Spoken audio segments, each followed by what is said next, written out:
जाको राखे साइयां, मार सके न कोई।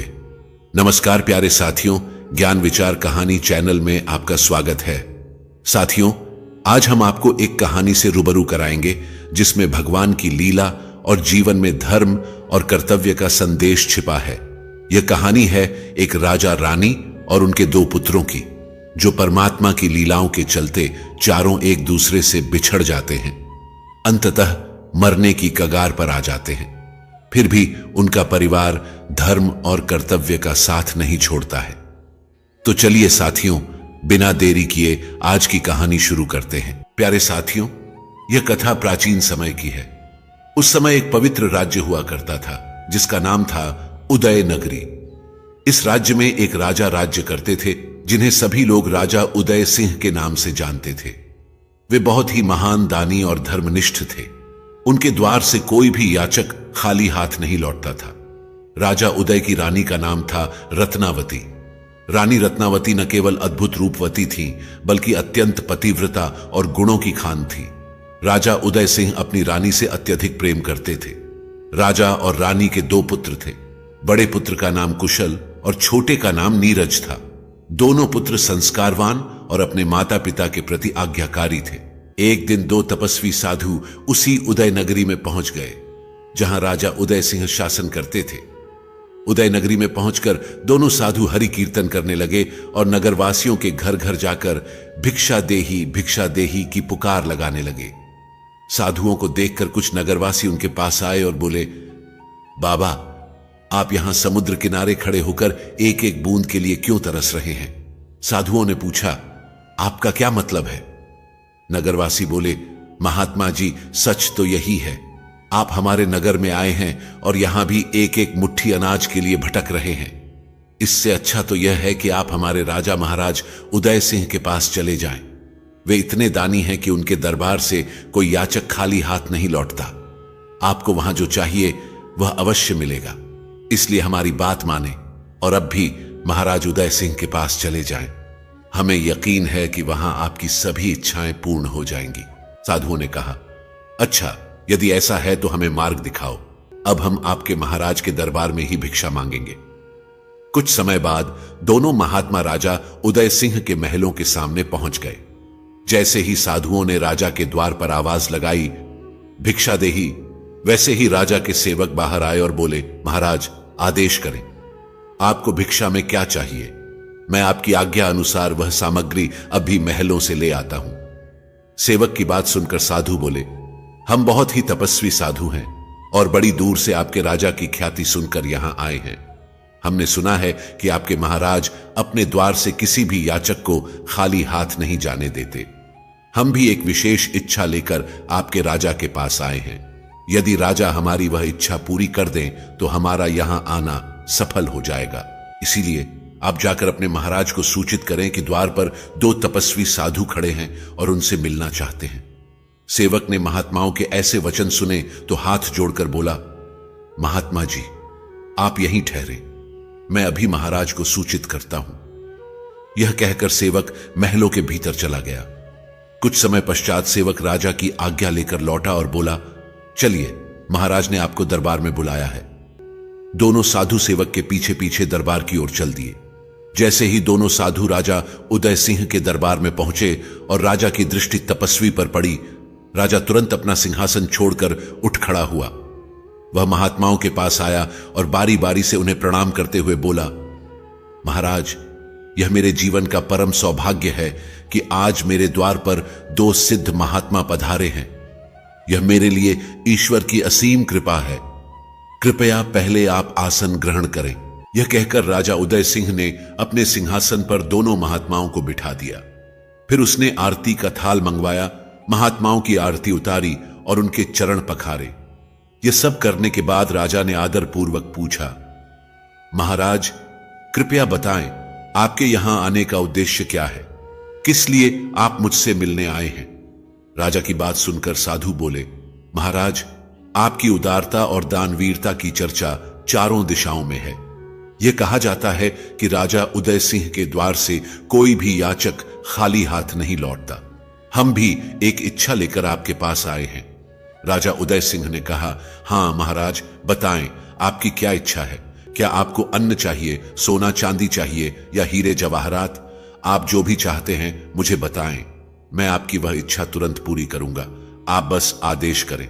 साधु बोले, राजन, हम साधारण महात्मा नहीं हैं, हमें आपका यह सब कुछ नहीं चाहिए। राजा ने आश्चर्य से पूछा, तो फिर आपको क्या चाहिए? महात्मा समझाते हुए बोले, राजन, पहले हमें वचन दे कि हम जो मांगेंगे वह आप हमें देंगे। जब तक आप हमें वचन नहीं देते तब तक हम अपनी इच्छा आपके सामने प्रकट नहीं करेंगे। राजा उदय सिंह ने कहा, महाराज, आप यह कैसी बातें कर रहे हैं? आप मुझसे मेरे प्राण भी मांग लीजिए तो मैं वह भी हंसते हंसते दे दूंगा। कृपया अपनी इच्छा बताएं। साधु बोले, राजन, पहले हमें वचन दें, यह हमारा प्रण है। जब तक आप हमें वचन नहीं देंगे तब तक हम आपसे कुछ नहीं मांगेंगे। राजा उदय सिंह ने कहा, महाराज, यदि ऐसा है तो मैं आपको वचन देता हूं कि आप जो भी मांगेंगे वह आपको प्राप्त होगा। अब कृपया आदेश करें। जैसे ही राजा ने यह वचन दिया, साधुओं के मुख पर एक रहस्यमय मुस्कान तैर गई। साधु बोले, राजन, जब हम यहां आए थे तो हमारा उद्देश्य मात्र भिक्षा लेना था और फिर अपने स्थान पर लौट जाना था। लेकिन जब आपने हमें अपने सिंहासन पर बैठाया तो हमारे मन में एक नया विचार आया।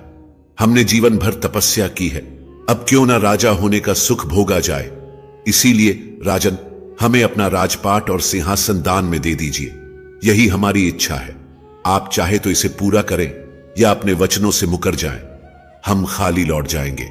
साधु की इन बातों को सुनकर राजा उदय सिंह ने कहा, महात्मा जी, आज तक ऐसा कभी नहीं हुआ कि कोई याचक मेरे सामने आया हो और मैं उसे खाली हाथ लौटा दूं। यदि आपको मेरा राज्य चाहिए तो मैं अभी अपना ताज आपके सिर पर रख देता हूं। यह कहकर राजा ने अपना ताज उतारा और साधुओं को पहना दिया। फिर बोला, महात्मा जी, आज से आप इस राज्य के राजा हैं और मैं आपकी प्रजा। लेकिन मुनिश्रेष्ठ, मेरी आपसे एक विनती है। महात्मा बोले, कहो राजन, क्या कहना चाहते हो? राजा हाथ जोड़कर बोला, ऋषिवर, मैंने अपनी प्रजा को पुत्रवत स्नेह दिया है। कृपया ध्यान रखें कि आपके किसी कार्य से मेरी प्रजा को कोई कष्ट ना हो। साधु बोले, राजन, अब इस राज्य के स्वामी हम हैं। हम अपनी प्रजा को सुखी रखें या दुखी, यह हमारा निर्णय होगा। आपने हमें अपना राजपाट दान कर ही दिया है, अब एक और कार्य करो। राजा ने पूछा, अब क्या करना है? साधु बोले, राजन, पहले यह बताओ, तुम कितने प्राणी हो? राजा उदय सिंह ने कहा, महाराज, मेरे महलों में हम कुल 4 सदस्य हैं। मैं, मेरी प्राणप्रिय रानी रत्नावती, मेरा बड़ा बेटा कुशल और मेरा छोटा बेटा नीरज। ऋषि बोले, राजन, हम नहीं चाहते कि आप हमारे राज्य में रहें और हमारे राज्य संचालन में कोई बाधा उत्पन्न करें। हमें किसी भी प्रकार का हस्तक्षेप स्वीकार नहीं। इसीलिए राजन, हम आपको आदेश देते हैं कि कल सुबह सूरज उगने से पहले ही आप हमारे राज्य की सीमा को छोड़कर कहीं और चले जाएं, क्योंकि एक राज्य में 2 राजा नहीं रह सकते। अगर आप यहां रहेंगे तो प्रजा आपको ही राजा मानेगी और हमें वह सम्मान नहीं मिलेगा जो राजा को मिलना चाहिए। इसीलिए राजन, सूरज उगने से पहले आपको यह राज्य छोड़ना होगा। राजा उदय सिंह ने कहा, महाराज, मेरे छोटे छोटे बच्चे हैं, मैं उन्हें लेकर कहां जाऊं? कृपा कर मुझ पर इतना बड़ा अन्याय न करें। मैं वचन देता हूं कि मैं आपके किसी काम में हस्तक्षेप नहीं करूंगा। ऋषि बोले, राजन, हमने जो कह दिया है वह अटल है। या तो आप यह राज्य छोड़ दें या हम यहां से चले जाते हैं। लेकिन ध्यान रहे, यदि हम खाली हाथ लौट गए तो आपका वचन टूट जाएगा। अब आप निर्णय लें कि वचनों का पालन करेंगे या राजा बनकर यहीं रहेंगे। साधु के इस जवाब को सुनकर राजा उदय सिंह कुछ देर मौन रहकर विचार करते रहे। अंततः उन्होंने कहा, महाराज, मैंने निर्णय कर लिया है। साधु बोले, कहो राजन, आपने क्या निर्णय लिया है? राजा उदय सिंह बोले, महात्मा जी, मैंने तय किया है कि मैं अपने वचनों का पालन करूंगा। आज रात ही मैं अपनी रानी रत्नावती और बच्चों को लेकर इस उदय नगरी से दूर चला जाऊंगा। साधु बोले, राजन, हमें आपसे यही अपेक्षा थी। अब आप महलों और राज्य को छोड़ने की तैयारी करें। और सुनो राजन, तुमने अपने सभी राजपाट का दान कर दिया है। अब महल की सारी वस्तुओं पर हमारा अधिकार है। इसीलिए जब तुम महलों से प्रस्थान करो तो यह ध्यान रहे कि तुम्हारे शरीर पर केवल तन ढकने वाले वस्त्र हों। राजसी वस्त्र, गहने, हीरे, जवाहरात सब हमारे हैं। यदि तुमने राज्य की कोई भी वस्तु साथ ले जाने की चेष्टा की तो वह चोरी मानी जाएगी। राजा उदय सिंह ने हाथ जोड़कर कहा, महाराज आप चिंता न करें, जैसा आप कह रहे हैं वैसा ही होगा। अब मुझे जाने की अनुमति दीजिए। साधु बोले, जाओ राजन, तुम्हें अनुमति है। साथियों, इस प्रकार राजा उदय सिंह साधुओं से अनुमति लेकर अपना राजपाट सौंपकर खाली हाथ अपने महलों की ओर चल दिया। कुछ समय बाद राजा अपने महल पहुंचे। उनकी प्राण प्रिय रानी रत्नावती ने जैसे ही उन्हें आते हुए देखा तो दौड़कर उनके पास आईं और पूछने लगी, महाराज क्या बात है, आप इतनी जल्दी दरबार से कैसे लौट आए और आपके सिर का ताज कहां गया? राजा उदय सिंह का गला भर आया। वह सोचने लगे कि रानी से कैसे कहें कि अब मैं राजा नहीं रहा, कैसे बताएं कि अब वह रानी नहीं रही और हमें यह महल छोड़कर दर दर भटकना होगा। रानी रत्नावती ने फिर पूछा, महाराज आप चुप क्यों हैं? आपके चेहरे पर इतनी उदासी क्यों है? कुछ तो बोलिए, मेरा हृदय बैठा जा रहा है। रानी की यह बातें सुनकर राजा उदय सिंह बोले, महारानी आज कुछ ऐसा हुआ कि एक साधु ने हमें भिखारी बना दिया। रानी ने पूछा, कैसे, ऐसा क्या हुआ? राजा उदय सिंह ने सारा घटनाक्रम रानी को सुनाया। कैसे दरबार में साधु आया, कैसे उसने सारा राजपाट और संपत्ति मांग ली। उन्होंने यह भी बताया कि अब महल के राजसी वस्त्र भी हमारे नहीं रहे, हमें केवल साधारण वस्त्रों में इस नगर को छोड़कर जाना होगा। राजा उदय सिंह ने कहा, महारानी वह साधु अब इस नगर का राजा है। उसने आदेश दिया है कि हमें आज ही यह नगर खाली करना होगा। अब आप ही बताएं मैं क्या करूं? रानी बोली, महाराज आप वही करें जो आप हमेशा से करते आए हैं। आपके दरबार से कोई याचक कभी खाली हाथ नहीं गया। यदि आज किसी तपस्वी ने आपसे राजपाट मांग लिया तो इसे विधाता की इच्छा मान लीजिए। हमारे नसीब में जितने दिन का सुख लिखा था वही हमें मिला। जो होना होता है वह पहले से ही तय होता है। इसीलिए महाराज राजपाट जाने का शोक मत करें, मैं हर परिस्थिति में आपके साथ हूं। राजा उदय सिंह ने जब अपनी पत्नी की यह बातें सुनी तो उनकी आंखें भर आईं। उन्होंने रानी के सामने हाथ जोड़ते हुए कहा, रानी तुम धन्य हो। मुझे यह कहते हुए संकोच हो रहा था कि मैं अब राजा नहीं रहा, लेकिन तुमने मेरी सारी चिंता पल भर में दूर कर दी। मैं जीवन भर तुम्हारा ऋणी रहूंगा। रानी बोली, महाराज अब समय न गवाइए, चलने की तैयारी करें। शाम ढलने वाली है और हमारे साथ हमारे 2 छोटे बच्चे भी हैं। राजसी वस्त्रों को त्याग दें और साधारण कपड़े पहन लें ताकि कोई हमें पहचान न सके। यदि नगरवासियों ने हमें देख लिया तो वे हमें जाने नहीं देंगे। राजा बोले, तुम सही कहती हो रानी, हमें ऐसा ही करना होगा।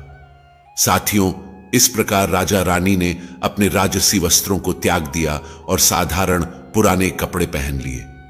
अपने दोनों पुत्रों कुशल और नीरज को साथ लिया और सबकी नजरों से बचते हुए जैसे कोई चोर चोरी छुपे निकलता है वैसे ही अपने महलों से बाहर निकल गए।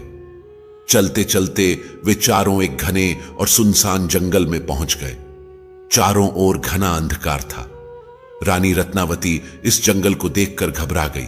चलते चलते रानी ने कहा, पिया जी यह जंगल बहुत भयानक है। दूर दूर तक कोई इंसान नजर नहीं आ रहा।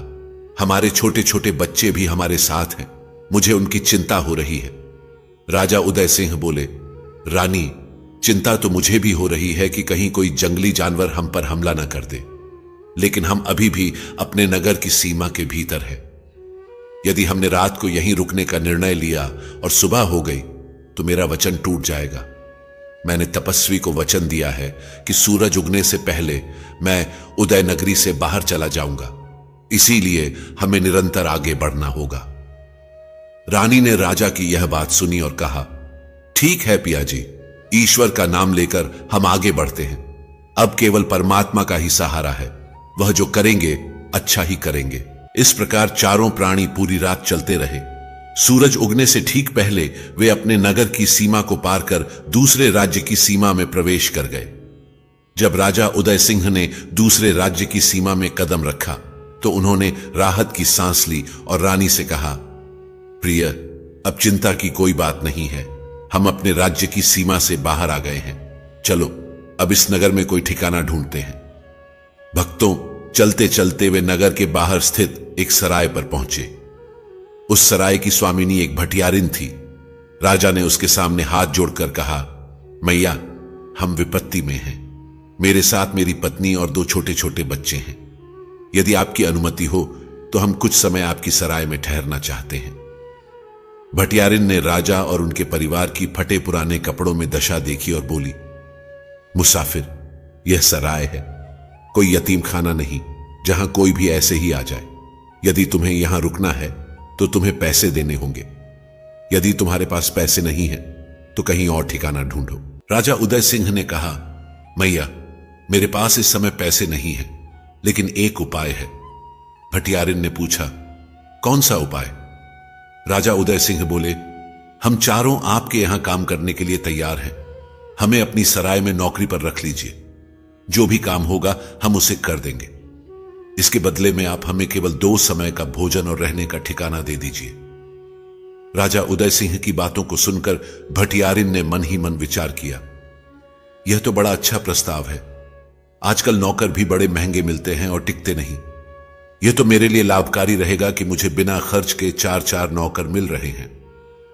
भटियारिन ने कहा, मुसाफिर, मुझे तुम्हारा प्रस्ताव मंजूर है, लेकिन मेरी कुछ शर्तें हैं। राजा उदय सिंह ने आदरपूर्वक पूछा, मैया, आपकी क्या शर्तें हैं? भटियारिन ने कहा, पहली शर्त यह है कि मैं तुम्हें जो भी काम दूंगी उसे तुम्हें करना होगा, चाहे वह कोई भी हो। राजा उदय सिंह ने विनम्रता से कहा, मैया, हमें आपकी यह शर्त स्वीकार है। भटियारिन ने आगे कहा, मेरी दूसरी शर्त यह है कि अगर तुम चारों में से कोई बीमार पड़ जाता है या किसी कारणवश मेरा दिया हुआ काम पूरा नहीं कर पाता है तो उस दिन मैं उसे भोजन नहीं दूंगी। राजा उदय सिंह ने फिर सिर झुकाते हुए कहा, मैया, हमें आपकी यह शर्त भी मंजूर है। भटियारिन ने कहा, अब सुनो कि किससे क्या काम करना होगा। भटियारिन ने राजा उदय सिंह से कहा, मुसाफिर, तुम्हारा काम यह होगा कि तुम प्रतिदिन सुबह भोर होते ही जंगल में जाओगे और वहां से 4 गट्ठर सूखी लकड़ियां काटकर मेरी सराय में लाओगे। फिर उसने रानी से कहा, तुम्हारा काम यह होगा कि इस सराय में जो भी मुसाफिर आएंगे उनके लिए भोजन बनाना होगा। इसके बाद उसने दोनों बच्चों की ओर देखते हुए कहा, इन बच्चों का काम यह होगा कि मुसाफिरों के झूठे बर्तन धोएं और इस सराय की साफ सफाई करें। यदि तुम लोग यह सब काम कर सकते हो तो जब तक चाहो इस सराय में रह सकते हो।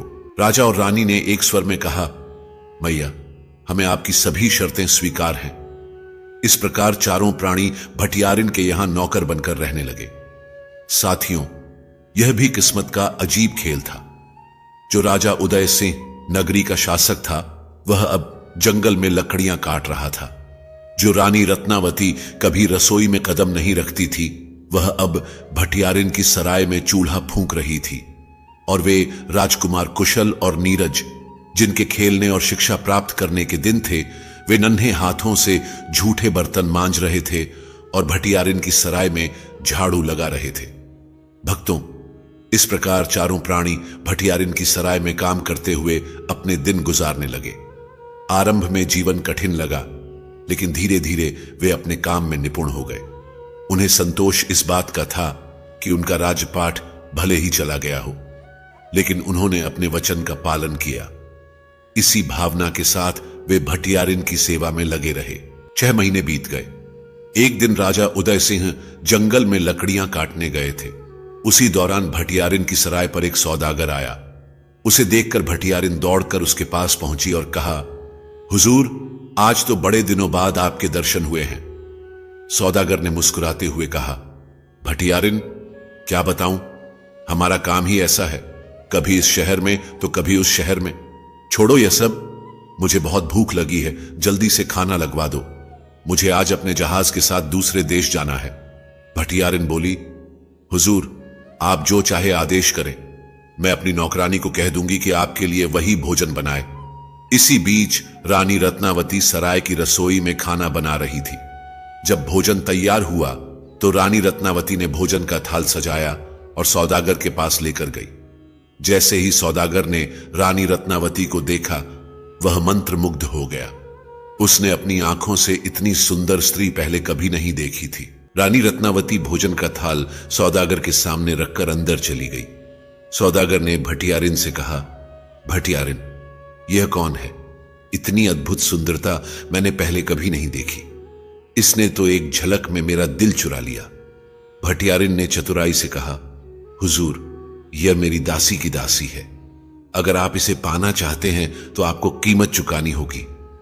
सौदागर ने कहा, भटियारिन, तुम जितनी भी कीमत मांगोगी मैं देने को तैयार हूं, बस इसे किसी भी तरह मेरा बना दो। भटियारिन बोली, तो ठीक है, मुझे 1,00,000 स्वर्ण मुद्राएं दे दीजिए। आप जहाज पर जाएं, मैं इसे भोजन लेकर आपके पास भेज दूंगी। जैसे ही यह जहाज पर पहुंचे, आप जहाज को रवाना कर दीजिए। सौदागर ने भटियारिन की शर्त मान ली और जहाज पर चला गया। भटियारिन रानी रत्नावती के पास गई और कहा, रत्नावती, जल्दी से कुछ लोगों के लिए भोजन तैयार करो, तुम्हें इसे जहाज पर लेकर जाना होगा। रानी रत्नावती ने कहा, मैया, मैं कैसे जा सकती हूं? मुझे तो दरिया का रास्ता भी नहीं मालूम। जब से यहां आई हूं, मैंने सराय से बाहर कदम भी नहीं रखा। भटियारिन बोली, तुम्हें इसकी चिंता करने की जरूरत नहीं, मैं तुम्हारे साथ चलूंगी। जल्दी से भोजन तैयार करो और मेरे साथ चलने की तैयारी करो। बेचारी रानी मना भी नहीं कर सकती थी। जब भटियारिन ने उन्हें नौकरी पर रखा था, तब साफ कहा था कि यहां ना सुनने की इजाजत नहीं है। यह सोचकर रानी ने भोजन पकाया, उसे बड़े बर्तन में रखा और भटियारिन के साथ चल दी। जब कुशल और नीरज ने अपनी मां को जाते हुए देखा तो वे दौड़कर उनसे लिपट गए और बोले, मैया, हमें छोड़कर कहां जा रही हो? भटियारिन ने बच्चों को डांटते हुए कहा, चुपचाप अंदर जाकर काम करो, नहीं तो आज रात का खाना भी नहीं मिलेगा। बच्चे भटियारिन की क्रोधित आंखें देखकर सहम गए और चुपचाप अंदर चले गए। भटियारिन रानी रत्नावती को जहाज के पास ले गई और कहा, रत्नावती, मेरे जोड़ों में दर्द है, मैं जहाज की सीढ़ियां नहीं चढ़ सकती। तुम ये भोजन लेकर जहाज पर जाओ और सौदागर से पैसे लेकर आओ। बेचारी रानी रत्नावती भटियारिन की चाल को समझ नहीं पाई। उन्होंने भोजन का बर्तन उठाया और जहाज पर चली गई। जैसे ही रानी रत्नावती जहाज पर पहुंची, दूर खड़ी भटियारिन ने सौदागर को इशारा कर दिया। सौदागर ने इशारा पाते ही अपने जहाज का दरवाजा बंद करवा दिया और चालक को जहाज चलाने का आदेश दे दिया। जैसे ही जहाज के चालक ने संकेत पाकर जहाज को पानी में आगे बढ़ाया, रानी रत्नावती को एहसास हुआ कि उसके साथ छल हुआ है। भटियारिन ने धोखे से उसे इस जहाज पर भेज दिया था। यह समझकर रानी कांप उठी। उसे विश्वास नहीं हो रहा था कि एक स्त्री दूसरी स्त्री के साथ ऐसा कर सकती है। साथियों, कुछ स्त्रियां उस लकड़ी के समान होती हैं जो कुल्हाड़ी में जुड़कर अपनी ही जाति का नाश करती हैं। रानी रत्नावती ने हाथ जोड़कर सौदागर से कहा, भैया, कृपा करके जहाज रोक दीजिए, आप मुझे कहां ले जा रहे हैं? सौदागर ने जवाब दिया, सुंदरी, हमने तुम्हें भटियारिन से 1,00,000 स्वर्ण मुद्राओं के बदले खरीदा है। अब तुम हमारी रानी बनोगी और हमारे साथ रहोगी। यह सुनकर रानी का दिल दहल गया। उसने अपना सिर जहाज की दीवार से टकराकर कहा, हे विधाता, आपने मुझे किस मुसीबत में डाल दिया। जैसे ही रानी ने सिर दीवार पर मारा, सौदागर आगे बढ़कर उसे पकड़ने की कोशिश करने लगा।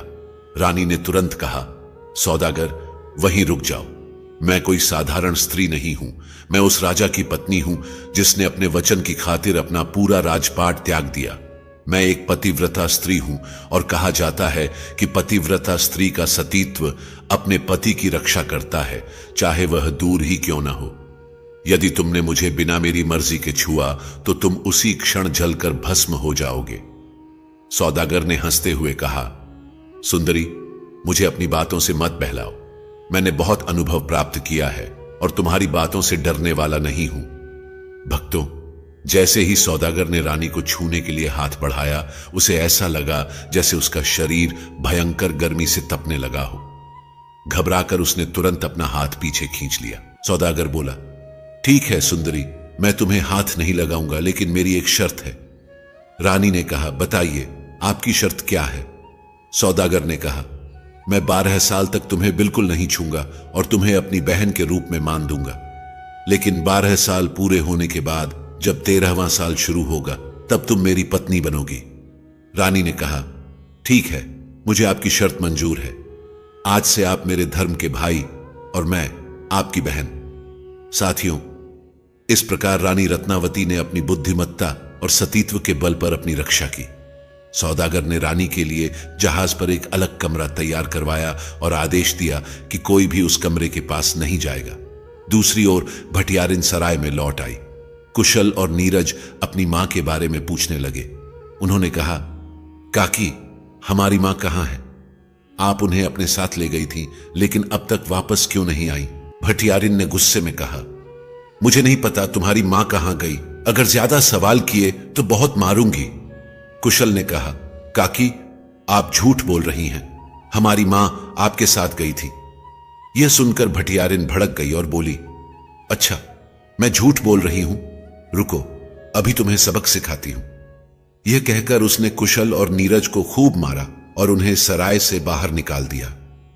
रोते बिलखते दोनों बच्चे जंगल की ओर भागे, जहां राजा उदय सिंह लकड़ियां काट रहे थे। बच्चों को इस हालत में देखकर राजा तुरंत बच्चों के पास आए और पूछा, बच्चों, तुम यहां क्यों आए हो? क्या हुआ? कुशल ने रोते हुए कहा, पिताजी, काकी हमारी मां को अपने साथ ले गई थी। अब वह तो लौट आई, लेकिन मां अब तक वापस नहीं आई। जब हमने उनसे पूछा तो उन्होंने हमें बहुत मारा और सराय से बाहर निकाल दिया। पिताजी, हमें मां के पास ले चलिए, हमें उनकी बहुत याद आ रही है। यह सुनकर राजा ने अपने दोनों बच्चों को सीने से लगा लिया और कहा, चुप हो जाओ मेरे बच्चों, तुम्हारी मां यहीं कहीं आसपास होगी। चलो, हम उन्हें ढूंढ निकालते हैं। राजा उदय सिंह ने अपने दोनों पुत्रों को अपनी गोदी में उठाया और भटियारिन की सराय की ओर बढ़ चले। जब राजा उदय सिंह सराय पर पहुंचे और भटियारिन से रानी रत्नावती के बारे में पूछा तो भटियारिन ने कठोरता से कहा, मुझे क्या पता तेरी पत्नी कहां गई? भाग गई होगी किसी के साथ।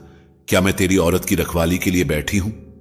कुशल ने तुरंत कहा, पिताजी, यह औरत झूठ बोल रही है। यही हमारी मां को जबरदस्ती कहीं ले गई थी। हमारी मां जाना नहीं चाहती थी, लेकिन इसने उसे मजबूर किया। तब से मां वापस नहीं आई। राजा उदय सिंह हाथ जोड़कर विनम्रता से बोले, भटियारिन, हम पहले ही विपत्ति में हैं। कृपा करके सच सच बता दो कि मेरी पत्नी कहां है, हमें और मत तड़पाओ। भटियारिन गुस्से में कहने लगी, लगता है तुम ऐसे नहीं मानोगे। राजा के सिपाहियों को बुलाना पड़ेगा। जब तुम्हें डंडे पड़ेंगे तभी अक्ल आएगी। एक तो मैंने तुम्हें आश्रय दिया और तुम उल्टा मुझ पर ही आरोप लगा रहे हो। अब यहां से चले जाओ। मेरी सराय में तुम्हारे जैसे लोगों के लिए कोई जगह नहीं है। अगर दोबारा दिखाई दिए तो चोरी का इल्जाम लगाकर तुम्हें जेल भिजवा दूंगी। राजा उदय सिंह ने दुखी होकर अपने बच्चों से कहा, पुत्रों, यह स्त्री दुष्ट है। यह हमें कुछ नहीं बताएगी। अब हमें खुद ही तुम्हारी मां को ढूंढना होगा। यह कहते हुए राजा उदय सिंह ने अपने दोनों पुत्रों को अपनी गोदी में उठाया और सराय से आगे बढ़ गए। साथियों, देखिए, धर्म पर चलने वालों की राहों में कैसी कैसी कठिनाइयां आती हैं। राजा उदय सिंह, जिसने पहले अपना राजपाट खो दिया, फिर भटियारिन की सराय में नौकर बनकर लकड़ियां काटी और अब उसकी प्राणप्रिय पत्नी भी उससे बिछड़ गई, लेकिन राजा ने हार नहीं मानी और अपने बच्चों के साथ आगे बढ़ते चले गए। चलते चलते राजा उदय सिंह एक नदी के किनारे पहुंचे। नदी किनारे पहुंचकर राजा ने अपने बड़े पुत्र कुशल से कहा, पुत्र, तुम यहीं ठहरो। पहले मैं तुम्हारे छोटे भाई नीरज को नदी पार कराता हूं, फिर तुम्हें ले जाऊंगा। कुशल ने कहा, ठीक है पिताजी, पहले आप छोटे भाई को पार करा दे, फिर मुझे। राजा उदय सिंह ने अपने छोटे बेटे नीरज को कंधे पर बिठाया और नदी पार कराने लगे। उन्होंने नीरज को नदी के उस पार पहुंचा दिया। जैसे ही राजा उदय सिंह अपने बड़े बेटे कुशल को लेने के लिए वापस लौटने लगे, अचानक जंगल से एक शेर निकल आया। शेर धीरे धीरे छोटे बेटे नीरज की ओर बढ़ने लगा। नीरज ने शेर को अपनी ओर आते देख घबराकर चिल्लाया, पिताजी, मुझे बचाइए, यह शेर मुझे खा जाएगा। जैसे ही राजा उदय सिंह ने अपने पुत्र की आवाज सुनी, वह घबराकर पीछे मुड़े। इस घबराहट में राजा का संतुलन बिगड़ गया और वह नदी में गिरकर डूबने लगे। इधर कुशल नदी के दूसरे किनारे खड़ा अपने पिता के लौटने का इंतजार कर रहा था। उधर दूसरे किनारे पर खड़े नीरज को शेर अपने जबड़ों में दबाकर जंगल की ओर ले गया। इस प्रकार चारों प्राणी एक दूसरे से अलग हो गए। लेकिन साथियों, कहते हैं कि जाको राखे साइयां, मार सके न कोई। देखिए नियति कैसे उनका मार्ग प्रशस्त करती है। नीरज, जिसे शेर अपने जबड़ों में दबाकर ले जा रहा था, उस पर एक शिकारी की नजर पड़ी। शिकारी ने अपने तीर कमान से शेर पर वार किया। तीर लगते ही शेर घबरा गया और इस घबराहट में नीरज शेर के मुख से नीचे गिर पड़ा। शिकारी तुरंत दौड़कर नीरज के पास पहुंचा और उसे अपने सीने से लगाकर अपने घर ले गया। उधर राजा उदय सिंह का बड़ा बेटा कुशल, जो अपने पिता के लौटने की प्रतीक्षा कर रहा था, देर तक इंतजार करता रहा। जब उसके पिता नहीं लौटे तो वह रोने लगा और थककर नदी किनारे रेत पर सो गया। अगली सुबह उस नगर का धोबी अपने कपड़े धोने के लिए उसी किनारे पर आया। जैसे ही उसने कुशल को सोते हुए देखा, वह उसके पास गया और उसे जगाया। धोबी ने पूछा, बेटा, तुम कौन हो और यहां नदी किनारे क्या कर रहे हो?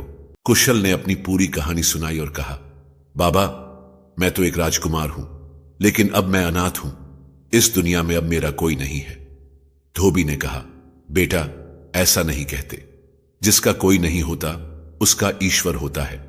आज से मैं तुम्हारा पिता हूं और तुम मेरे बेटे हो। चलो अब मेरे साथ मेरे घर चलो।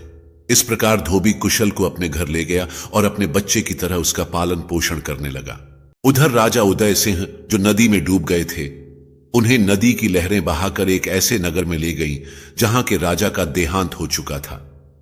उस नगर की रानी ने ऐलान किया था कि अगले दिन ब्रह्म मुहूर्त में नगर के मुख्य द्वार पर जो भी पहला मुसाफिर मिलेगा, उसे ही वह अपना पति बनाएगी और वही इस राज्य का राजा होगा। संयोगवश राजा उदय सिंह उसी नगर में पहुंच गए। जब वह नदी से बाहर निकले तो देखा कि नगर का मुख्य द्वार बंद है। वह वहीं बैठकर फाटक खुलने का इंतजार करने लगे। साथियों, जैसे ही ब्रह्म मुहूर्त में नगर का फाटक खुला, सैनिकों ने राजा उदय सिंह को फाटक के बाहर खड़ा देखा।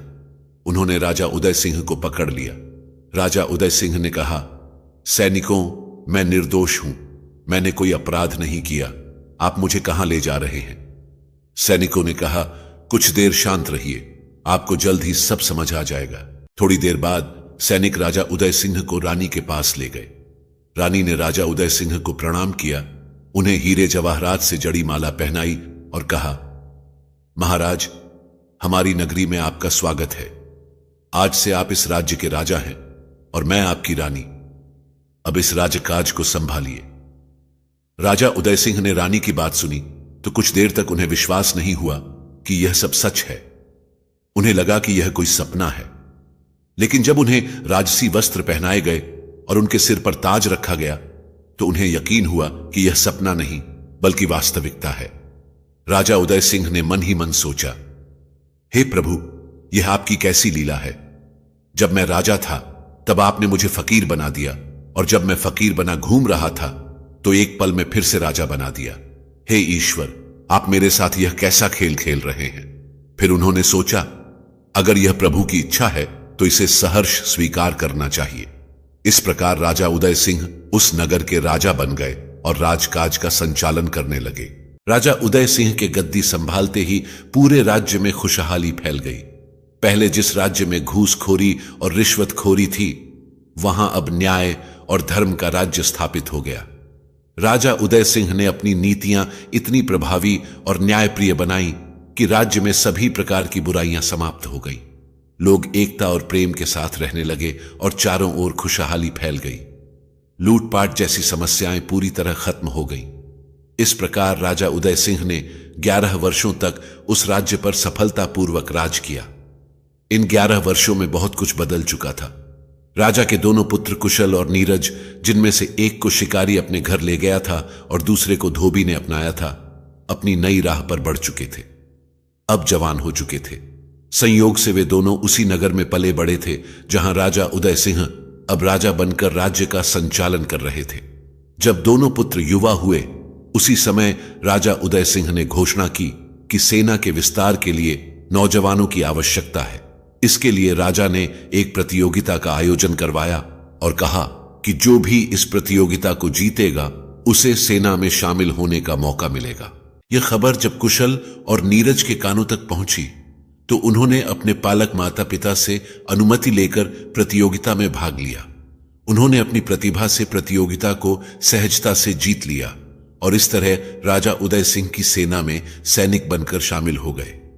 दोनों अपनी जिम्मेदारियों को पूरी निष्ठा से निभाने लगे।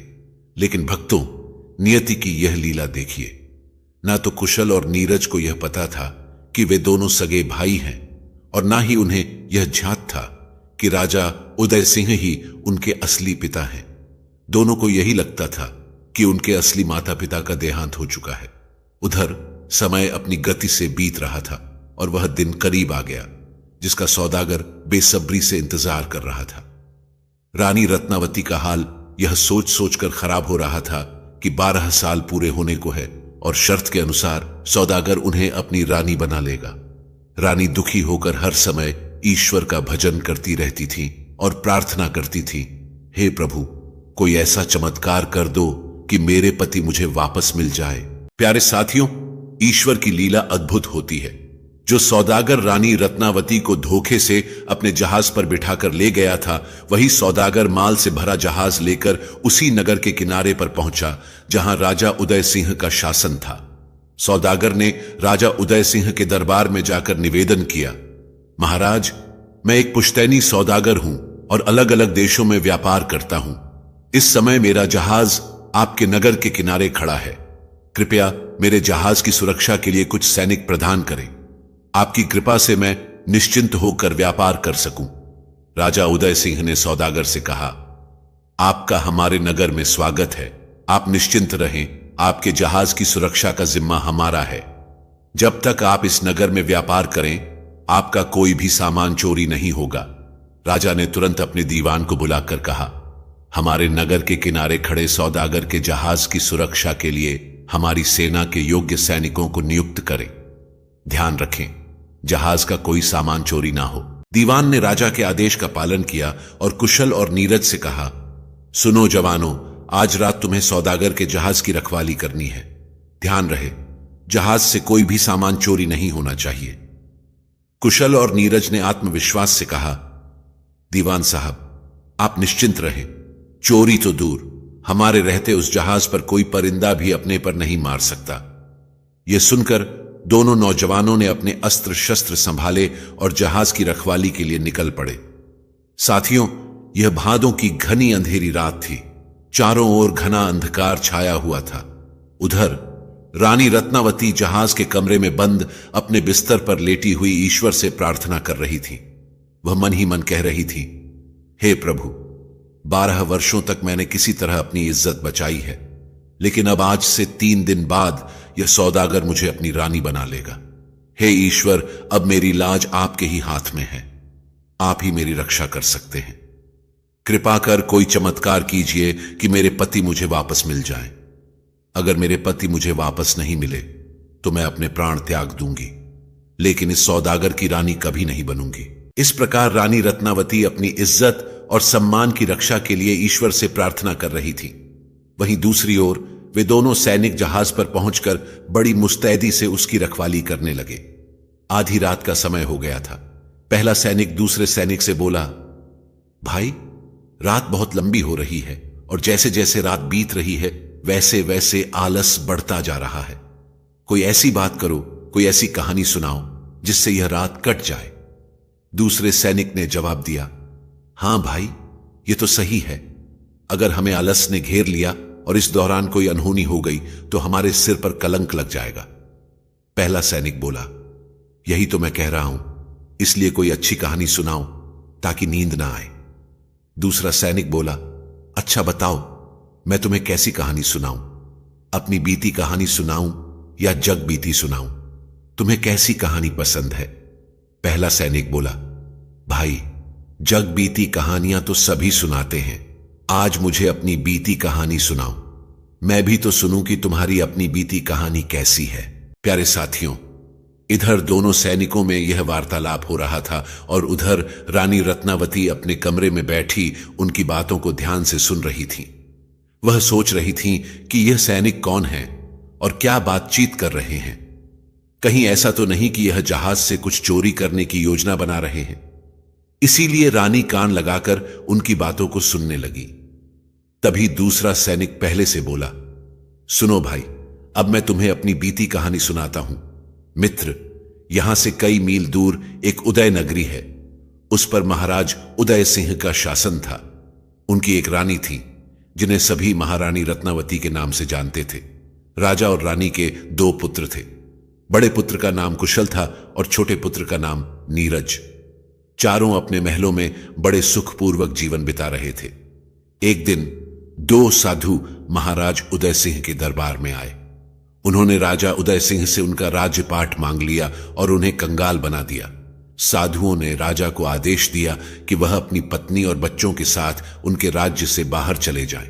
राजा उदय सिंह, जो वचन के बड़े पक्के थे, उन्होंने साधुओं को अपना राजपाट सौंप दिया और अपने परिवार के साथ दूसरे नगर में चले गए। वहां जाकर चारों ने एक भटियारिन की सराय में नौकरी करनी शुरू कर दी।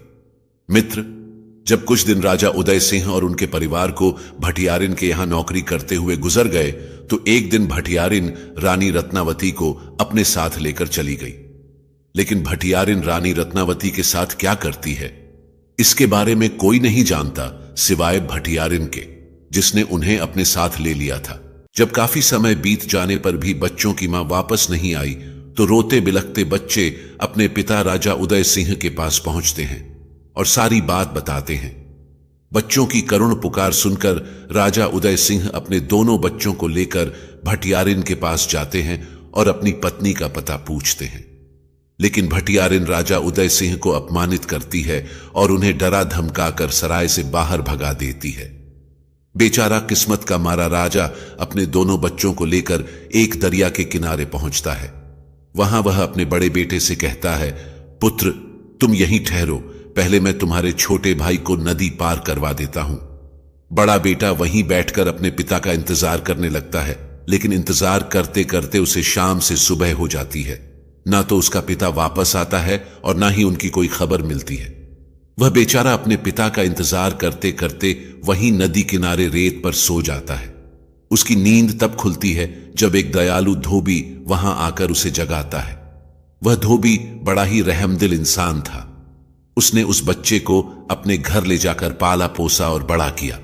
जब वह लड़का बड़ा हुआ तो उसने एक राजा की सेना में भर्ती होकर सैनिक बनकर अपना जीवन शुरू किया। आज जो सैनिक तुम्हारे सामने खड़ा होकर इस जहाज की रखवाली कर रहा है, वह और कोई नहीं बल्कि वही बच्चा है जिसे बचपन में अपने माता पिता और भाई से बिछड़ने का दर्द सहना पड़ा था।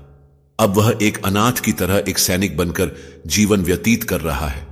मित्र, यही मेरी अपनी बीती कहानी है।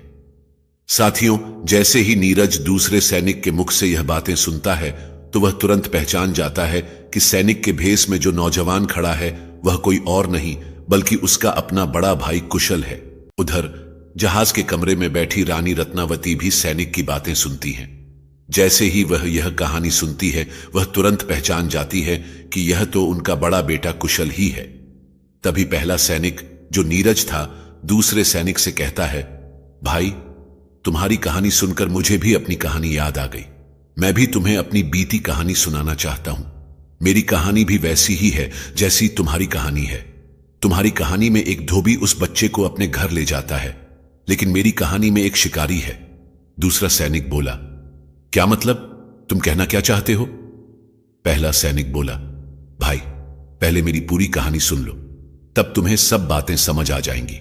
जब राजा उदय सिंह अपने बड़े बेटे को नदी किनारे छोड़कर छोटे बेटे को नदी पार करवाते हैं तो वे उसे दूसरे किनारे पर पहुंचा देते हैं। लेकिन जैसे ही वे बड़े बेटे को लेने वापस जाते हैं, जंगल से एक शेर निकलकर छोटे बेटे के पास पहुंच जाता है। शेर को देखकर छोटा बेटा भयभीत हो जाता है और अपने पिता को पुकारने लगता है। जैसे ही राजा उदय सिंह पीछे मुड़कर देखते हैं, उनका संतुलन बिगड़ जाता है और वे जलधारा में बहने लगते हैं। उधर वह नरभक्षी शेर छोटे बेटे को अपने जबड़े में दबाकर जंगल में ले जाता है। जंगल में एक शिकारी की नजर उस शेर पर पड़ती है। शिकारी उस शेर पर तीर चलाकर बच्चे को छुड़ाता है और उसे अपने घर ले जाकर अपनी संतान की तरह पालता है। जब वह बच्चा बड़ा होता है तो तुम्हारी तरह ही राजा की सेना में भर्ती होता है। और आज जो सैनिक तुम्हारे सामने खड़ा है वह और कोई नहीं बल्कि वही बच्चा है जिसे शेर उठा ले गया था। पहले मुझे भी लगता था कि मैं अनाथ हूं और मेरा कोई नहीं है, लेकिन जब मैंने तुम्हारी कहानी सुनी तब मुझे एहसास हुआ कि मैं अनाथ नहीं हूं, मेरा बड़ा भाई मेरे साथ है। पहले सैनिक की इन बातों को सुनकर कुशल भावुक हो गया। उसने कहा, इसका मतलब तुम मेरे बिछड़े हुए भाई नीरज हो। हां भैया, मैं ही वह अभागा हूं जिसे नियति ने तुमसे और हमारे माता पिता से जुदा कर दिया था। हमारा राजापाट चला गया, हमारा परिवार टूट गया, लेकिन ईश्वर का शुक्र है कि उन्होंने मुझे फिर से मेरे भाई से मिला दिया। यह कहते हुए नीरज ने अपने भाई को गले लगा लिया और फूट फूट कर रोने लगा। उधर जहाज के कमरे में बैठी रानी रत्नावती यह सब सुन रही थी। जब उन्होंने यह सुना तो तुरंत समझ गई कि सैनिकों के भेष में जो नौजवान खड़े हैं वे और कोई नहीं बल्कि उनके दुलारे बेटे कुशल और नीरज हैं। रानी ने मन ही मन परमात्मा को धन्यवाद दिया और कहा, हे प्रभु, आपका बहुत बहुत धन्यवाद। आपने मेरे बिछड़े हुए बच्चों के दर्शन करा दिए। रानी रत्नावती का मन दोनों बेटों को गले लगाने और दुलार के लिए बेचैन हो गया, लेकिन अचानक वह ठिठक गई। उन्होंने सोचा, यदि मैं इस समय अपने बच्चों के पास चली गई और किसी तरह यह बात सौदागर को पता चल गई तो वह मेरे बच्चों को नुकसान पहुंचा देगा। वह मुझे कहीं और ले जाकर बंद कर देगा। नहीं, मुझे धैर्य से काम लेना होगा, तभी मैं इस दुष्ट को उसके की सजा दिला सकती हूं। यही सोचकर रानी खामोश रही और कुछ नहीं बोली। साथियों, पूरी रात दोनों सैनिक जहाज की रक्षा करते रहे और जैसे ही सवेरा हुआ वे अपनी छावनी की ओर लौट गए। उनके जाने के बाद रानी रत्नावती अपने कमरे से बाहर आईं और जहाज पर लदे कीमती सामान को नदी में फेंकने लगी। जब उन्होंने सारा सामान नदी में गिरा दिया तो वह सौदागर के कमरे में गईं और बोली, भैया, आप यहां चैन की नींद सो रहे हैं, लेकिन वह सैनिक हमारे जहाज का सारा कीमती सामान लेकर फरार हो गए हैं। रानी रत्नावती की इन बातों को सुनकर सौदागर गुस्से से उबल पड़ा और बोला, यह कैसे हो सकता है? रानी रत्नावती ने कहा, भैया, हो नहीं सकता, बल्कि हो चुका है। मैंने अपनी आंखों से देखा है कि वे सैनिक तुम्हारे कीमती सामान को लेकर जा चुके हैं। सौदागर बोला, यदि ऐसा है तो तुम यहीं रुको, मैं अभी राजा के पास जाकर इस घटना की शिकायत करता हूं। यह कहकर सौदागर राजा उदय सिंह के दरबार की ओर चल पड़ा। वहां पहुंचकर वह राजा उदय सिंह के सामने अपनी व्यथा प्रकट करते हुए बोला, महाराज, मैं तो लुट गया, बर्बाद हो गया। जिन सैनिकों को आपने मेरे जहाज की रक्षा के लिए भेजा था वही मेरे सामान को लूट कर चले गए। कृपया मेरा न्याय कीजिए। यदि मुझे मेरा सामान वापस नहीं मिला तो मैं यही आपके सामने अपने प्राणों की आहुति दे दूंगा। राजा उदय सिंह बोले, सौदागर, यह कैसे संभव है?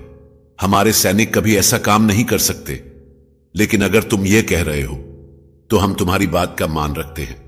क्या तुम्हारे पास कोई सबूत या गवाह है जो इस बात की पुष्टि कर सके कि चोरी हुई है और चोर हमारे सैनिक हैं? सौदागर बोला, हां महाराज, मेरी पत्नी इस बात की गवाह है। उसने अपनी आंखों से सैनिकों को सामान ले जाते हुए देखा है। राजा उदय सिंह बोले, यदि ऐसा है तो तुम अपनी पत्नी को बुला लाओ। हम अपने सैनिकों को बुलाते हैं, अभी सच्चाई का फैसला हो जाएगा। सौदागर ने कहा, ठीक है महाराज, आप अपने सैनिकों को बुलाइए, मैं अपनी पत्नी को लेकर आता हूं। कुछ समय बाद राजा उदय सिंह का दरबार लगता है। राजा उदय सिंह अपने दीवान को आदेश देते हैं, दीवान, उन दोनों सैनिकों को बंदी बनाकर दरबार में लाओ जो रात में सौदागर के जहाज की रखवाली कर रहे थे। दीवान तुरंत राजा के आदेश का पालन करता है और दोनों सैनिकों को बंधक बनाकर दरबार में ले आता है। इसके बाद राजा सौदागर से कहते हैं, सौदागर, तुम भी अपनी पत्नी को ले आओ, उसके बाद हम दरबार की कार्रवाई को आगे बढ़ाएंगे। राजा के आदेश पर सौदागर अपनी पत्नी यानी रानी रत्नावती को दरबार में लाते हैं। रानी ने अपने सिर पर लंबा घूंघट डाला हुआ था। जब दोनों पक्ष आमने सामने आ जाते हैं तो राजा उदय सिंह दरबार की कार्यवाही को आरंभ करते हैं। राजा उदय सिंह कहते हैं, सौदागर, अपनी पत्नी से पूछो, क्या इन सैनिकों ने तुम्हारे जहाज पर चोरी की थी? सौदागर अपनी पत्नी से पूछता है, क्या यह वही सैनिक हैं जिन्हें तुमने माल ले जाते हुए देखा था? रानी रत्नावती स्वीकृति में अपनी गर्दन हिलाती है। राजा उदय सिंह कहते हैं, स्त्री, केवल गर्दन हिलाने से काम नहीं चलेगा। तुमने जो कुछ देखा है उसे साफ और स्पष्ट शब्दों में हमें बताओ। राजा की बात सुनकर रानी रत्नावती कहती हैं, महाराज, मैं आपको सारी बातें बताऊंगी, लेकिन पहले इन सैनिकों से कहिए कि यह वही कहानी सुनाए जो इन्होंने रात जहाज का पहरा देते हुए सुनाई थी। राजा उदय सिंह थोड़े हैरान होकर कहते हैं, सौदागर, कहीं आपकी पत्नी पागल तो नहीं है? हम यहां यह तय करने बैठे हैं कि आपके जहाज पर चोरी हुई है या नहीं, और यह कहानी सुनाने को कह रही है। यह क्या तरीका है? रानी रत्नावती कहती हैं, महाराज, सच्चाई तभी सामने आएगी जब यह वही कहानी सुनाएंगे। कृपया अपने सैनिकों को आदेश दें कि जो कहानी उन्होंने रात में सुनाई थी वही इस भरे दरबार में भी सुनाए। राजा उदय सिंह सैनिकों से कहते हैं, सैनिकों, तुमने रात कौन सी कहानी सुनाई थी उसे दरबार में सुनाओ। महाराज उदय सिंह के आदेश पर दोनों सैनिक वही कहानी सुनाते हैं जो उन्होंने रात जहाज पर पहरा देते हुए एक दूसरे को सुनाई थी। दोनों सैनिकों की कहानी सुनकर राजा उदय सिंह भावुक हो गए और बोले, सैनिकों, तुम्हारी कहानी में जिस पिता का जिक्र है वह पिता मैं ही हूं। जल में डूबने के बाद लहरें मुझे इस नगर तक ले आईं और यहां के लोगों ने मुझे इस नगर का राजा बना दिया। यह कहते हुए राजा उदय सिंह अपने सिंहासन से उठते हैं और अपने दोनों पुत्रों कुशल और नीरज को अपने सीने से लगा लेते हैं। कुशल और नीरज ने रोते हुए पूछा, पिताजी, हमारी मां कहां है? तभी सौदागर के पास खड़ी स्त्री ने अपना घूंघट उठा दिया और कहा, आओ लाल, मेरे पास आओ, मैं ही तुम्हारी माता रत्नावती हूं। यह कहकर रानी रत्नावती ने भी भरे दरबार में अपनी आप बीती सुनाई। उन्होंने बताया कि किस तरह भटियारिन ने धोखे से उन्हें सौदागर के हाथों बेच दिया और कैसे उन्होंने इतने सालों तक अपनी इज्जत की रक्षा की। जब सौदागर ने रानी रत्नावती के ये वचन सुने तो वह भीतर तक कांप गया। उसने महाराज उदय सिंह के सामने रोते हुए कहा, महाराज, मुझे क्षमा कर दीजिए, मुझसे बहुत बड़ी गलती हो गई। यह सब मैंने जानबूझकर नहीं किया, मुझे तो भटियारिन ने बहका दिया था। राजा उदय सिंह बोले, सौदागर, जितना गुनहगार तू है उतनी ही दोषी वह भटियारिन भी है। तुम दोनों ने हमें धोखा दिया और हमारे परिवार को दुख पहुंचाया, इसलिए सजा भी तुम दोनों को बराबर मिलेगी। राजा उदय सिंह ने अपने सैनिकों से कहा, सैनिकों, दक्षिण दिशा में 50 मील दूर एक चक्रपुर नगरी है, वहां एक भटियारिन सराय चलाती है। तुरंत वहां जाओ और उस भटियारिन को बंदी बनाकर मेरे सामने पेश करो। राजा का आदेश सुनते ही सैनिक शीघ्रता से गए और भटियारिन को बंदी बनाकर दरबार में ले आए। राजा उदय सिंह ने भटियारिन से कहा, भटियारिन, क्या तुम मुझे पहचानती हो? मैं वही तेरा नौकर हूं जिसने तेरे लिए जंगल में लकड़ियां काटी थीं, और यह मेरी वही रानी है जिसे तूने सौदागर को 1 लाख रुपए में बेच दिया था। राजा के ये शब्द सुनकर भटियारिन डर से कांपने लगी। उसने कहा, जहांपना, मुझे माफ कर दीजिए, मैं धन के लालच में आ गई थी। मैं पापिनी हूं, मैंने बहुत बड़ा पाप किया है, शायद उसी पाप की सजा मैं भोग रही हूं। यह कहकर भटियारिन ने अपना वस्त्र हटाया जिससे उसने अपना तन ढका हुआ था। राजा उदय सिंह ने देखा कि भटियारिन के पूरे शरीर पर कोढ़ फैल गया था। उसके घावों से दुर्गंध युक्त मवाद निकल रहा था। यह देखकर राजा बोले, भटियारिन, तुझे तो परमात्मा ने पहले ही तेरे पापों की सजा दे दी है, अब मैं तुझे क्या सजा दूं? इसके बाद सौदागर की बारी आई।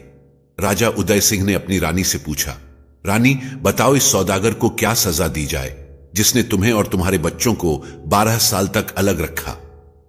रानी रत्नावती ने कहा, महाराज, यह सत्य है कि इसने मुझे धोखे से अगवा किया और मुझे मेरे परिवार से 12 वर्षों तक जुदा रखा, लेकिन यह भी सत्य है कि इन 12 वर्षों में इसने मेरा स्पर्श तक नहीं किया। इसने मुझे अपनी बहन बनाकर सम्मानपूर्वक रखा। इसीलिए महाराज, मैं चाहती हूं कि इसे जाने दिया जाए।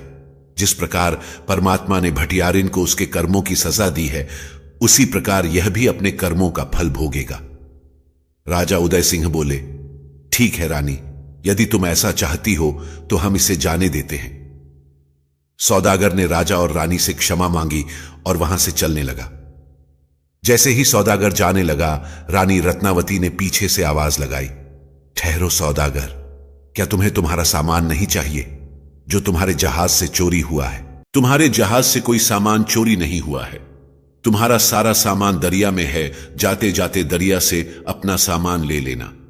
प्यारे साथियों, इस तरह से चारों बिछड़े हुए प्राणी, राजा उदय सिंह, रानी रत्नावती और उनके दोनों पुत्र कुशल और नीरज एक दूसरे से मिलकर अत्यंत प्रसन्न होते हैं। इसी समय आकाश मार्ग से एक दिव्य विमान नीचे उतरता है और उसमें से दो साधु बाहर आते हैं। यह कोई साधारण साधु नहीं, बल्कि देवराज इंद्र और आर्षि विश्वामित्र थे। दोनों महात्मा राजा उदय सिंह को प्रणाम करते हैं और अपनी असलियत प्रकट करते हुए कहते हैं, राजन, हमने तुम्हारे धर्म, त्याग और पुण्य की तीनों लोकों में चर्चा सुनी थी। इसी कारण हम तुम्हारी परीक्षा लेने आए थे। लेकिन राजन, जैसा हमने तुम्हारे बारे में सुना था, उसे कहीं अधिक श्रेष्ठ तुम्हें पाया। हम तुम्हारी भक्ति, निष्ठा और तपस्या से अत्यंत प्रसन्न हैं। इसलिए राजन, हम तुम्हें वरदान देना चाहते हैं। मांगो, तुम हमसे क्या चाहते हो? राजा उदय सिंह ने विनम्रता पूर्वक उत्तर दिया, मेरी तो कोई इच्छा नहीं है। मेरी रानी से पूछ लो। यदि उनकी कोई इच्छा है तो कृपा करके उसे पूरा करे।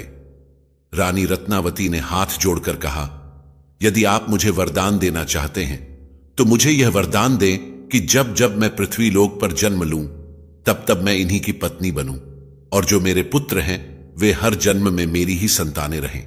आर्षि विश्वामित्र बोले, तथास्तु, ऐसा ही होगा। इसके बाद आर्षि विश्वामित्र ने कहा, राजन, जो राज्य हमने तुमसे दान में मांगा था, वह राज्य भी अब हम तुम्हें वापस देते हैं। यह तुम्हारा ही है। यह कहकर आर्षि विश्वामित्र और देवराज इंद्र अपने विमान में सवार होकर स्वर्ग लौट गए।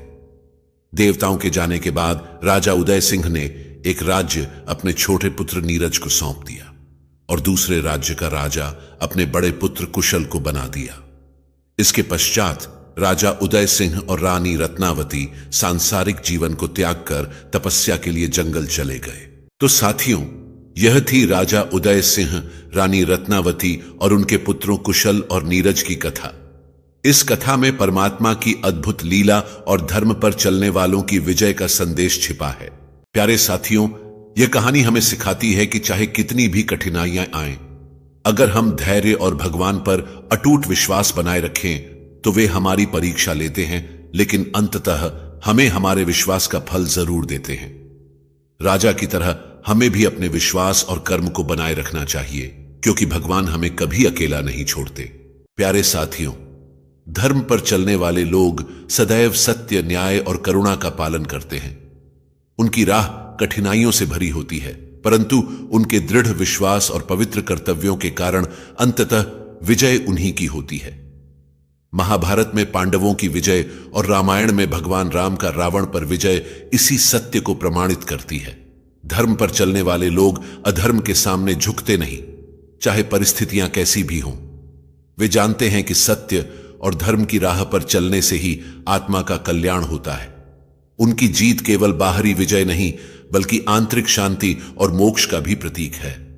परमात्मा हमेशा धर्म का साथ देते हैं और यह सुनिश्चित करते हैं कि धर्म पर चलने वालों का अंततः कल्याण ही हो। परमात्मा की लीला अनंत और अकल्पनीय है। उनकी रचना में हर क्षण एक गूढ़ रहस्य छिपा है। यह संसार उनकी शक्ति, ज्ञान और करुणा का अद्भुत प्रतिबिंब है। उनकी लीला हमें यह सिखाती है कि जीवन के हर उतार चढ़ाव में भरोसा बनाए रखना चाहिए, क्योंकि वे सदा अपने भक्तों की रक्षा करते हैं। धर्म वह नहीं जो किताबों में लिखा है, धर्म वह है जो इंसानियत का हिस्सा है।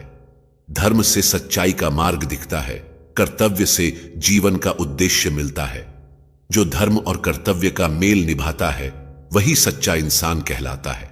कर्तव्य की राह पर जो चलता है हर मुश्किल से वही संभलता है। ईमान की लौ जो जलाए रखे, सच की डोर को थामे रखे, न स्वार्थ का भार उठाता है, न जीवन को व्यर्थ गंवाता है। कर्तव्य निभाना धर्म है उसका, वही तो सच्चा कर्म है उसका। कर्तव्य की ज्योत जलाए रखना, हर राह को रोशन बनाए रखना। जो भी हो हालात मत घबराना, सच और धर्म का दीप जलाना। अपने फर्ज को समझो सही, जीवन का आधार यही। कर्तव्यनिष्ठ जो बने इंसान, वही है सच्चे जीवन की पहचान। प्यारे साथियों, तो ये थी आज की कहानी। आपको ये कहानी कैसी लगी? उम्मीद करते हैं कि आपको आज की कहानी अच्छी लगी होगी। अगर अच्छी लगी हो तो कमेंट करके हमें जरूर बताएं, ताकि हम आपको ऐसी ही ज्ञानवर्धक कहानियां देते रहें। तो चलिए साथियों, अब हम आपसे विदा लेते हैं और मिलते हैं अगली वीडियो में एक नई सीख के साथ। तब तक के लिए खुश रहें, अपना ख्याल रखें। जय श्री राधे कृष्ण।